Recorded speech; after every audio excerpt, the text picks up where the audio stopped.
Trevor, welcome back to the program. Thank you so much for having me back. What is this end of days? Is this like some millenarium, I don't know, disaster story? Why? No, you know what? I call it the end of days tour because in many ways that's what people feel like this is. You know, you feel like it's the end of days. It feels like there's wars starting everywhere. It feels like, you know, governments are switching over. There's populism growing all around the world. And there's a sentiment and a feeling, especially online, of people feeling like it is the end of days. The end of days is upon us. And so I figured if it's going to be the end of the world, you may as well have one more comedy tour. So that's why I called it End of Days Comedy. And how do you think it's going to assuage people's panic and fear? Oh, I don't think it will at all. I think, if anything, my show will confirm that the world is ending, but people will find much joy in that definition of what's happening to us. No, you know what? I think the world I live in is one of eternal optimism, you know, which is not devoid of realism, but rather saying, this is the world we live in, but it's going to get better. It can get better. Things are continually getting better. And so comedy, for me, always reminds me that I can and should feel better about what's happening. So can you tell us exactly what you feel better about? And what's going to get better? Like, I don't know, in the United States? I'll give you an example in the United States. The downside, Donald Trump, president. The upside, more women than ever running for office. That's a good one. So that's the upside. More women than ever winning local state races. That's an upside that you wouldn't normally see. You're absolutely downside, Donald Trump president. Upside, more young people engaged in politics than ever before. So more journalism. Exactly. More comedy. Exactly. So there's going to be an upside with all of it. You haven't been here, I think, for about 2 years, and you said a lot has happened in this country, and I guess around the world in those 2 years. Right. What? Well, I mean, in many ways, for me, the UK has always been close to my heart, partly because of the history with South Africa, partly because this was my first international audience that I had after South Africa, and partly because I just kept up with what's been going on. You know, Brexit was in many ways the precursor to Trump. It was a movement that started, and now we've learned how closely tied it was because of Cambridge Analytica and the likes. So you really are dealing with a place that in many ways inspired a movement that you're seeing all over the world. So I keep tabs on what Britain is going through, what the people are experiencing, what's happening in the UK, how Theresa May is doing as Prime Minister. And what's your verdict? What grade? I wouldn't give her a grade because I don't live here. I work off what people... what do you get? What feeds into your comedy? It depends on what mode of transport you're in the UK. That's what I find. So if you're in a private car, you might get a different reaction to when you're on the tube. So it all depends on who you ask and what mode of transport you're in, and it'll give you a different grade for what Theresa May is doing. And we just cannot escape the fact that Theresa May started it and Brexit continued it. There is a horrible strain of nativism abroad, whether it's here, whether it's in Europe, whether it's in the United States. And here you're arriving right in the middle of this Windrush crisis. Yes. So many African Caribbeans who were invited to Britain to rebuild this country when there weren't enough people after the war and are suddenly finding themselves persona non grata. I wonder how you take that. How do you... You have a group of people who were, for all intents and purposes, British. You know, the British went around the world forcing people to be British. Many of these people accepted that title, came to Britain, built what they believed was their country, and then one day wake up and are told, it's time for you to go home. But where is home if not the place that I've built? And so, you know, when you see this story, you come to realize that, unfortunately, this fairy tale that maybe we've told ourselves at times about how people have changed is not as true as we'd like it to believe. You know, I think we at many times realize that people are nicer when things are going well for them, but maybe that covers their true feelings and emotions. And so we have to ask ourselves, if people always feel economically downtrodden and then become racist, are they ever not being racist? Or is it just tied to economics? Or does being poor make you racist? Now, if that were true, then many people of color should be racist around the world, and that doesn't seem to be cause and effect. So I think, if anything, it shows you that, like, you know, there are a lot of issues that we don't deal with when things are going well. You didn't spare President Obama the, you know, the satirical side of your tongue. Right. How different is it wailing on him compared to wailing on Donald Trump? Oh, I mean, to try and compare the two would be not just false equivalency, but absolute madness.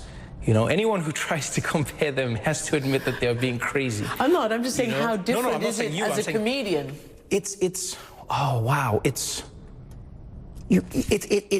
cannot be more apparent. Like, one is ripe for comedy. One is, for instance, Donald Trump has left no contradiction unturned. That's his thing. Donald Trump is a gift to every level of comedy. If you want to, apply comedy or satire at the lowest level, Donald Trump is rife for that. You don't have to dig deeper. But if you do dig deeper, you will get more from him as well. Obama was, like many politicians, a water table that is buried far beneath the surface. So to get to the right joke and the right piece of satire that would really illuminate what Obama was doing, you had to dig through so many layers and work through the weeds to get to the water table of jokes. Donald Trump has water on the surface, and the deeper you dig, the more water you find. So I think that's the difference between them, is just this. Indeed, Trump was a gift to every level of comedy. Because if you look at it, when Trump was in power, comedians had a lot of things to share. And the news was so sweet, such that, I mean, Trump could charge comedians all over the United States to give them share of royalties they earn, because he knew how to give comedians content. He knew how to make people laugh. Trump is a professional born comedian. You know when someone can say somebody's born a funny person. Donald Trump is one. And that is why you see people like going to his rallies, because they go there, they tend to laugh. He knows how to entertain people. He knows how to make people laugh so much. If I want to laugh, I turn on to Trump's rallies and I watch them and I laugh until it's very, very funny. You know, even though when he was president, back when he was president, when he first became president, he was very, very, he was racist. But as time has gone on, he has slowly and is slowly becoming less and less racist. Meaning, are people born racist? No, people aren't born racist. Are people taught racist? Yes. Another thing is people act racist or treat other people differently based on their instincts, one, and two, based on their personal experiences, what they have encountered, what they've seen on TV, what they have heard. So all of those things make people treat other people differently. And when I say experience, right, I want to deep dive again down into Trump. When you remember when Trump became president, he put a ban on, I think, 8 Muslim countries due to what was happening. But later on, he went to Saudi Arabia. Then when he came back, his mindset changed, because not everybody's like that. Having one or two persons that way, it it doesn't mean everybody's like that. Everyone is different, and that is something that I can see people improve from being racist. There are people that are born with some instincts of it, and based on the experiences, based on their encounter, they tend to be racist, and over time, they tend to be less racist. And the more people travel, the more you encounter people of different nationalities, different ethnicities, different way of speech, different way of talking, you yourself will tend to become less and less racist. Less and less racist. And one thing that stood out with Trump is he never gave a damn about what people say about him. And he makes jokes of himself. He puts on a tough skin, you know, in which people can see, and some might even feel that he's weak. But no, man, the guy is not weak. He's just putting on a tough skin. Whatever thing you say about him doesn't do him anything. At the end of the day, he has what he wants. You know, let's continue listening to Trevor Noah again on the Donald Trump. Let's continue. more. You are a person of color. In fact, you are half white, half black. Right. So is Meghan Markle. Yes. And you've been here during the incredible royal wedding. Black rocked the royal family this weekend. Right. The Reverend was phenomenal in his speech. Yes. The black gospel choir, the black cellist, who apparently was only 19 years old. Right. I mean, they've never seen anything like it. Right. What did you get from watching? What did you... I thought it was beautiful for many different reasons, on so many different levels. I thought it was beautiful because just on the surface, it was beautiful to see two families coming together from different walks of life. It was American and it was British. It was black and it was white. It was beautiful to see these cultures coming together, to hear an African-American choir singing that music, you know, in front of the royal family. We've watched royal weddings before. We've never heard that kind of music in that space, and it was beautiful. It added a life to the atmosphere that you've never experienced before. You know, to have a black pastor brought an essence that you hadn't experienced before. I saw David Beckham's face during one of the sermons. You could see he was enjoying it. Like, damn, I didn't expect this.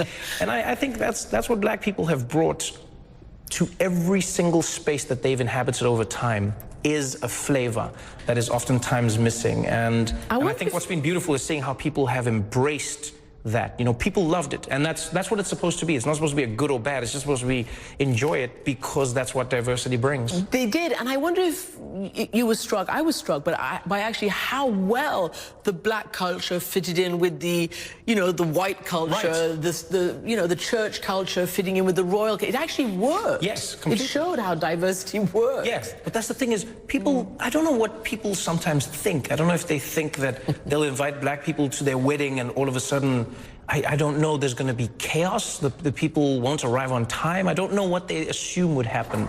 But if anything, people just showed that, you know, it's beautiful to include different cultures into a single space, because what you get from that, I feel, is a beautiful, inclusive, and unique experience. Do you think we're anywhere near some kind of a game-changing moment or a tipping point moment, not just the royal wedding and everything you've just said, but Black Panther? Right. A lot of black culture is suddenly, you know, Donald Glover doing what he's doing, and you just tweeted recently a Black Excellence picture with all the black co-stars from Black Panther, etc., and other friends. What do you think is going on in that culture right now? Or in our culture? I think in many ways it is what oftentimes happens when there is a rise in white nationalism, when there is a rise on the right. You will find oftentimes that's when black art and artists of color generally persevere. Because I know as a comedian, when there is something to punch against, that's when you truly flex your muscles. When you are a creative person and you are living in a world where the seeds of oppression are being planted, that's where you feel like the soil is most fertile to explore yourself and what you stand for. And that's not to say that blackness is defined by its oppression or by its fights against oppression, but rather that it has experienced that world for so long that in many ways it knows how to thrive within those confines. And so part of it could be that, and part of it could just be time. It could just be the time that we're experiencing. You know, you had a world where, you know, Barack Obama was the first black president in America. You had a world where culture was steadily changing, where hip-hop music was slowly becoming the most popular music in the world, surpassing rock.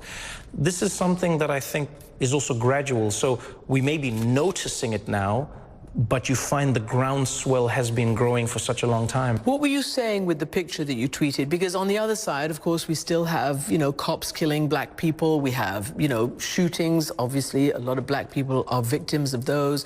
We have just so much racism as well. The hardest thing for people to understand at times is that blackness is not homogenous. You know, black doesn't exist in one box. Black has many different shades. Black has many different experiences. Black is a signifier that has connected many people together because of what was imposed upon black.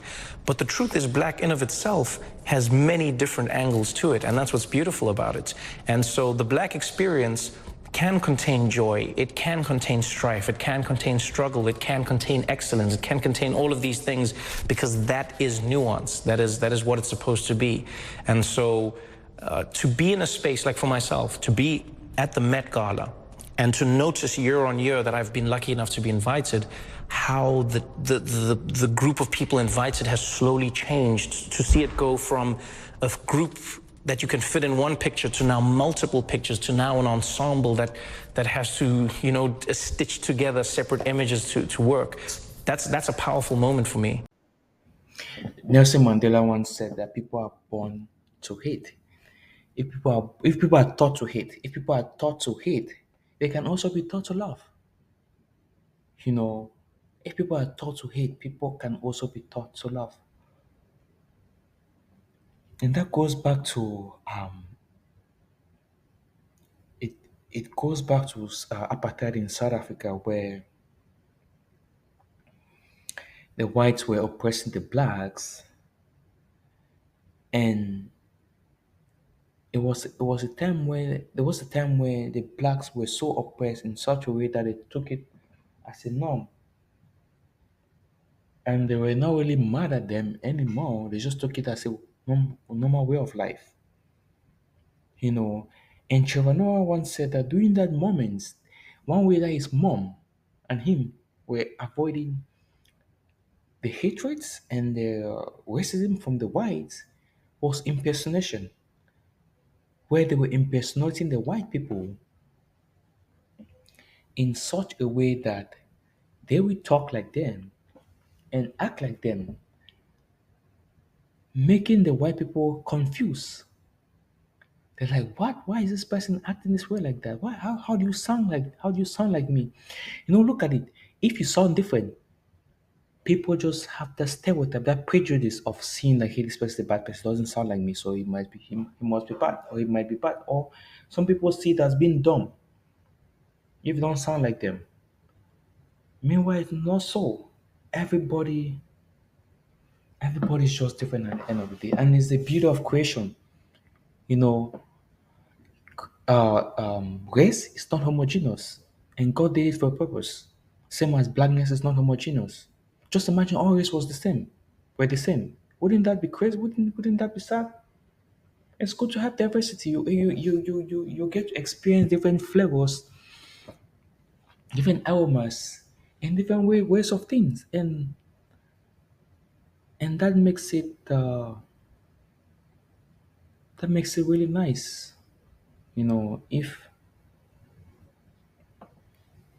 If I may be asked, that makes it really nice. Get to experience different flavors, different aromas.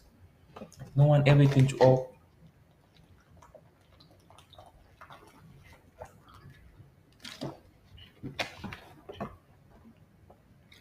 We don't want everything to just be homogeneous. It's good to have diversity. Good to have different ways of thinking. That is why you see a lot of companies strive for diversity, because they are cracked on the power of diversity. Because the more diverse a company is, the more successful that company becomes.